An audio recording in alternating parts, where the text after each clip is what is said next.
今日咧，我哋嚟到港口上城南岸睇一套全屋定制櫃嘅落地效果。業主咧就已經準備入住噶啦，我哋過去睇下個效果點樣。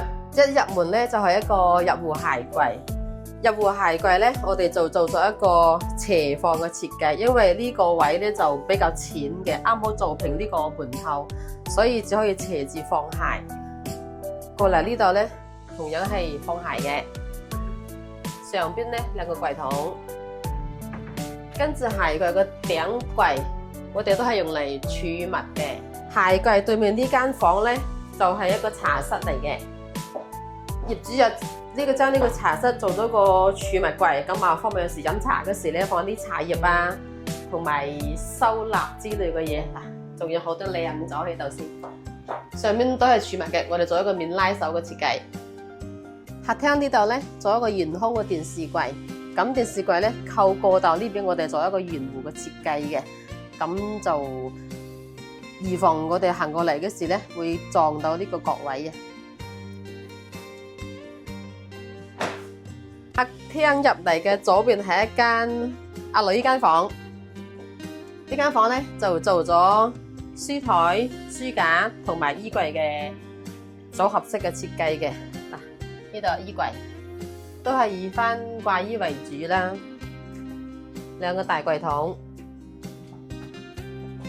行過嚟呢間房咧係一個客房嚟嘅，客房因為呢間房咧就面積比較細啦，我哋做咗一個米半嘅榻米床嘅。榻米床呢度就做咗3個櫃桶，免拉手設計嘅。我要上埋個床先得。跟住呢個飄窗呢個位咧，我哋就住呢個位做咗一個比較細嘅儲物櫃，都可以放嘢嘅。跟住床頭呢度咧，同樣都係設計咗一個儲物空間。跟住榻米過嚟呢邊咧，就係一個衣櫃。衣櫃我哋都係用咗免拉手嘅設計嘅。入邊都係掛衫啦，兩個大櫃桶。呢邊過嚟咧係一間主人房，因為主人房咧其實佢嗰個衛生間門口就對住個床嘅，所以我哋做一個轉角衣櫃，啱好就可以擋住衛生間門口對住個床呢個位。衣櫃全部都係做咗免拉手嘅設計嘅。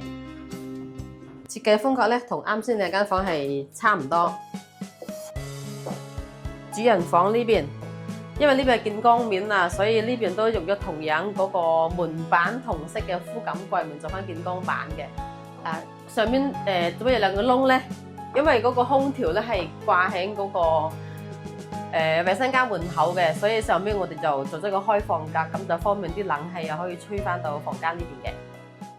今日呢套我哋就參觀完啦。如果各位有需要了解更多嘅材料同埋搭配方案啦，歡迎到我哋工廠去實地了解。我哋工廠咧喺中山火炬開發區嘅，亦都可以直接電話聯繫我。